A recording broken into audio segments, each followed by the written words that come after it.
Dianggap parasit keluarga. Bab 16. Kamu ini wanita macam apa? Sinis Ibu Fatimah berucap lirih, persis di hadapan Sofia. Jarak mereka tak kurang dari setengah meter. Dari lorong depan, Kalandra yang awalnya tengah mencari-cari, menjadi berhenti melangkah sesaat setelah pria itu memergoki kebersamaan Sofia dan Ibu Fatimah. Kalandra hanya melihat punggung Sofia, tapi jika melihat raut wajah wanita berhijab syari hitam di hadapan Sofia, tampaknya ada sengketa yang tengah terjadi. Kalandra yakin, Ibu Fatimah masih tidak terima, Jihan sampai ditahan. Bisa-bisanya kamu mengumbar aib dan terus menebar fitnah. Kenapa kehamilan Jihan masih kamu permasalahkan hanya karena suami kamu lebih memilih Jihan? Lirih Ibu Fatimah penuh penekanan. Harusnya tidak usah sampai begini. Biarkan mereka menikah, menebus dosa mereka dengan cara menjalani hidup menjadi lebih baik. Kamu ini bukan wanita suci loh, Sof. Enggak seharusnya kamu begini. Kamu tahu doa seorang ibu akan selalu dijabah, kan? Semoga kamu puas dan kamu selalu bahagia setelah kejahatan tak terlupakan yang kamu lakukan. Amin. Amin ya Allah. Ucap Sofia sambil mengangguk-angguk. Kalandra yang sampai berlari berangsur menghentikan langkahnya. Ia sempat mendengar sebagian ucapan Ibu Fatimah. Ibu Fatimah ini masih tidak paham juga. Ia menggeleng tak habis pikir. Wanita di hadapannya langsung meliriknya dengan sinis. Saya akan menuntut balik kalian. Tegas Ibu Fatimah. Saya tunggu secepatnya agar ibu bisa paham. Tegas Kalandra yang lama-lama juga geram. Ibu Fatimah melirik sinis Kalandra kemudian berganti kepada Sofia. Jangan-jangan, justru kalian yang sudah berzina. Kalandra menyeringai, merasa geli dengan ucapan Ibu Fatimah yang baginya mengada-ngada. Dibuktikan saja Bu, enggak usah emosi apalagi repot. Jika memang benar, kami siap menerima konsekuensinya. Namun jika tuduhan ibu hanya fitnah, tentu ibu jauh lebih tahu hukuman bahkan dosanya. Lagi pula, daripada ibu sibuk mempermasalahkan keadilan yang sedang Mbak Sofia perjuangkan, harusnya ibu lebih fokus pada Jihan. Kalau tidak salah, hukuman bagi mereka yang berulang kali berzina, wajib dirajam sampai mati, bukan? Saya yakin Jihan sudah melakukannya berulang kali karena pada David saja, dia yang jelas bukan mahram sibuk menempel. Ibu Fatimah langsung kalah telak. Ia menggeragap dan tatapan sinis sekaligus sadisnya tak lagi jelalatan menghakimi Sofia. Daripada ibu sibuk mengatur hidup orang, lebih baik ibu fokus pada kehidupan anak ibu karena anak sudah menjadi tanggung jawab orang tua. Kalaupun ibu berniat mengurus hidup Mbak Sofia, jangan tanggung-tanggung. Kasih nafkah yang banyak, dan muliakanlah hidup Mbak Sofia dan anaknya. Insya Allah, itu bisa menjadi tabungan ibu masuk surga. Terakhir, saya tunggu laporan baliknya. Kalandra mengangguk-angguk santai. Ia sungguh tak bermaksud kurang ajar, tapi manusia sekelas Ibu Fatimah yang mengatasnamakan kealiman sekaligus agama sebagai kedok, memang harus ditindak tegas agar mereka tak semena-mena.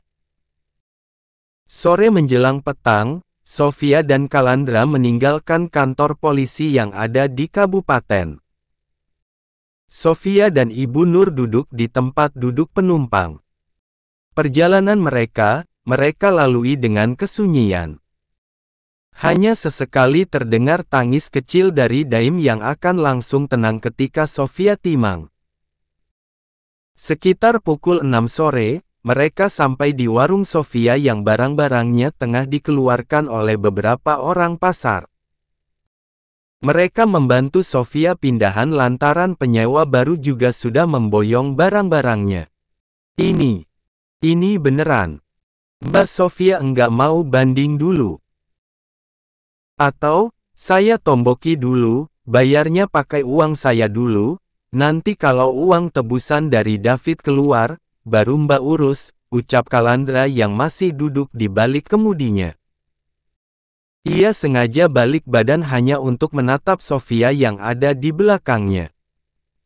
Sofia menghela napas pelan.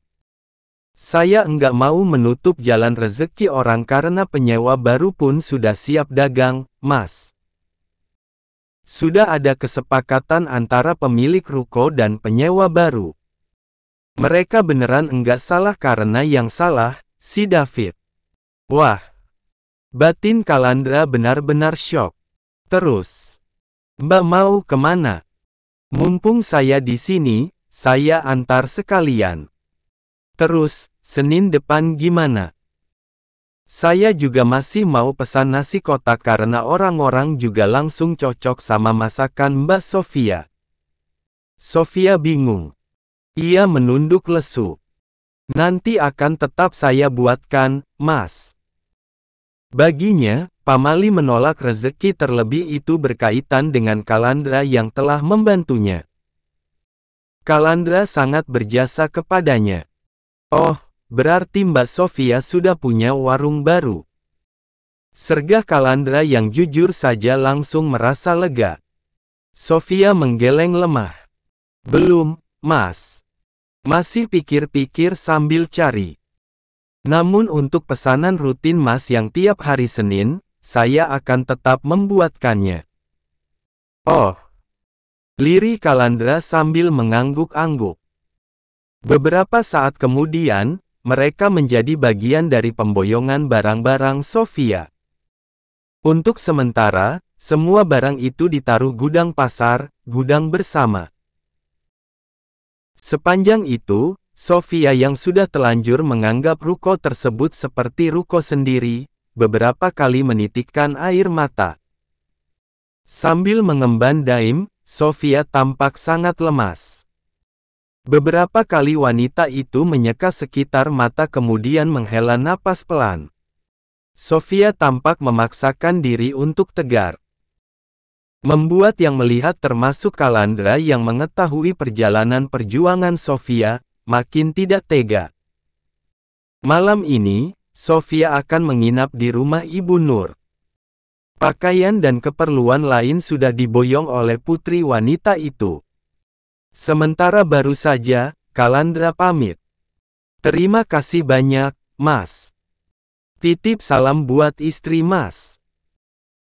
Kalau memang istri Mas mengidam mie rebus atau masakan lainnya, jangan sungkan buat menghubungi saya, ucap Sofia dan langsung dibalas dengan senyum semringah oleh Calandra. Pria itu memasuki mobil dengan senyum ceria. Wah, ternyata Mas Calandra sudah nikah, Sof. Bisik Ibu Nur yang memang ada di samping kiri belakang Sofia. Sofia yang awalnya tengah melepas kepergian mobil Calandra, refleks menoleh kemudian mengangguk-angguk di tengah senyum yang tersisa menghiasi wajahnya. Sudah, Bu. Alasan kami kenal pun gara-gara Mas Calandra malam-malam beli mie rebus buat istrinya yang lagi ngidam. Dalam diamnya, Ibu Nur berujar, Calandra memiliki ketertarikan khusus kepada Sofia hingga pria itu sangat perhatian kepada Sofia bahkan daim. Namun nyatanya, pria itu justru memiliki istri yang tengah mengidam. Enggak apa-apa, sih. Meski awalnya sempat berpikir mereka akan jodoh. Lagian yang namanya jodoh kan memang enggak harus menikah karena sekadar bisa teman baik juga ibarat jodoh jadi teman baik. Dan semoga, Sofia juga dapat jodoh yang baik, berkali lipat lebih baik dari David. Pikirnya. Menyaksikan ruko warungnya sudah dihuni barang-barang keperluan warung orang lain, hati Sofia terasa remuk. Sebagian nyawa wanita itu seolah pergi hingga rasa lemas mendadak menguasai. Ibu ini yang turut menjadi bagian dari acara pindahan di sana, menghampiri Sofia kemudian meminta maaf. Hari ini, Sofia tutup kesibukannya dengan banyak pembelajaran. Sederet kejadian mengejutkan dan sukses membuat emosinya naik turun, benar-benar tidak akan pernah Sofia lupakan. Bersama Ibu Nur, ia berjalan kaki menuju rumah wanita itu. Oh alah Sof, lupa. Tadi Rani bilang kalau obat nyamuknya habis. Mampir beli dulu, yuk. Ucap Ibu Nur yang langsung mengubah tujuan langkahnya. Ia memasuki salah satu toko yang letaknya tidak begitu jauh dari bekas warung Sofia. Belum genap 30 menit di rumah Ibu Nur, Sofia yang baru beres menyeka daim, dikabari Rani putri Ibu Nur, bahwa Supri datang mencari Sofia. Ya sudah, Mbak. Temui dulu, katanya penting banget. Dek Daim biar aku yang jaga. Sudah ganteng wangi juga Dek Aidannya, ucap Rani sambil tersenyum gemas memandangi bayi merah di tengah tempat tidur kamar tamu yang akan menjadi tempat tinggal sementara Sofia dan Daim di sana. Sofia yang juga langsung menyikapi kabar dari Rani dengan serius, bergegas memastikan. Jujur, ia heran, bingung, tapi juga khawatir dengan maksud kedatangan Supri. Namun Sofia yakin, alasan utama Supri datang, masih berkaitan dengan David yang ditahan. Supri menunggu di bangku kayu yang ada di teras depan kediaman Ibu Nur. Pria yang sampai detik ini masih memakai kacamata hitam itu langsung tersenyum semringah dan tampak tidak sabar menyambut kedatangan Sofia. Sebuah kenyataan yang langsung membuat Sofia menyesal telah meluangkan waktunya untuk pria itu. Sebab Sofia yakin, jika Supri sudah begitu pasti bukan kabar baik apalagi penting, melainkan untuk urusan terbilang sinting. Sof, ucap Supri yang sudah sampai berdiri. Kedua tangannya saling usap di depan perut.